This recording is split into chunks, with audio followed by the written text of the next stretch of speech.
कुंद कुंद भगवान के बाद कोई इस धरती पर श्रीमन संस्कृति की ध्वजा को ऊंचाइयाँ देने वाला है थे पूज्य गुरुदेव आचार्य विद्यासागर महाराज। उन्होंने एक ऐसा मार्ग प्रशस्त किया जिस मार्ग में उनकी कल्पना थी कि हम उनके द्वारा लगाया हुआ जो आदर्श श्रीमन संस्कृति का मार्ग हजारों हजारों साल तक चले। उसी क्रम में आचार्य श्री हमारे बहुत सोचते थे। सन 1996 में आचार्य श्री ने हमारे जयपुर के अंदर हमारे पास 5 ब्रह्मचारी भेजे थे। फ्रेश ग्रस्त अवस्था थी, कुछ नहीं किया था। उनका नहीं, ब्रह्मचारी व्रत भी वहीं लेना है, ड्रेस भी वहीं बदलना है। लेकिन 1996 में हमने भयभीत हो गया। मैंने कि गुरुदेव, यह कार्य तो आप जैसे महान तीर्थंकरों जैसी चर्या करने वालों का काम है। मेरे जैसा छोटा व्यक्ति, मेरा जैसा छोटा साधु साधक इस दायित्व को मैं नहीं निभा सकता। 5 ब्रह्मचारी थे, पैंट शर्ट भेजे थे आचार्य सिंह ने 96 में।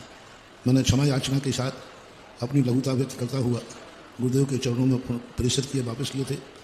बाद में जब कुंडलपुर में गया तो आचार्य सिंह ने बोला, अब तुमने समाज के और तीर्थों के काम बहुत कर लिए, अब थोड़ा संघ निर्माण का ब्रह्मचारियों के लिए तैयार करो। जिस समय थे वहाँ सब साधु बैठे हुए थे, उनके सामने ये बात कही।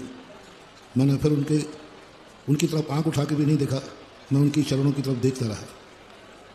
थोड़ी देर बाद जब आचार्य श्री कमरे में पहुँचे, मुझे बुलाया, बोले मुझे तुम्हारे हाव भाव से लग रहा है कि तुमने मेरी बात को सुना ही नहीं है।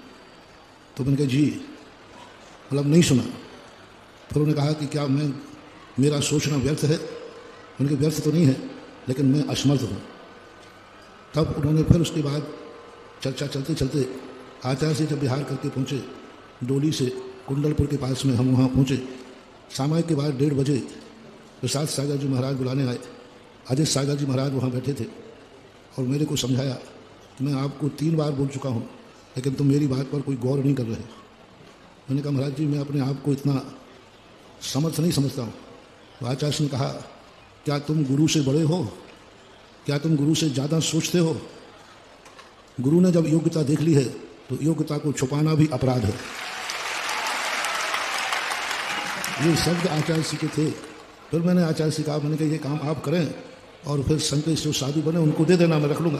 उन्होंने कहा नहीं, वह रूप नहीं बन पाएगा जो तुम करना चाहते हो, वो नहीं कर पाओगे। मैं तुम्हें आदेश देता हूँ कि तुम्हें ये कार्य ब्रह्मचारी तैयार करो, व्रत दो, ड्रेस बदलवाओ, फिर मेरा तुम्हें आशीर्वाद रहेगा कि उनको आगे बढ़ाओ।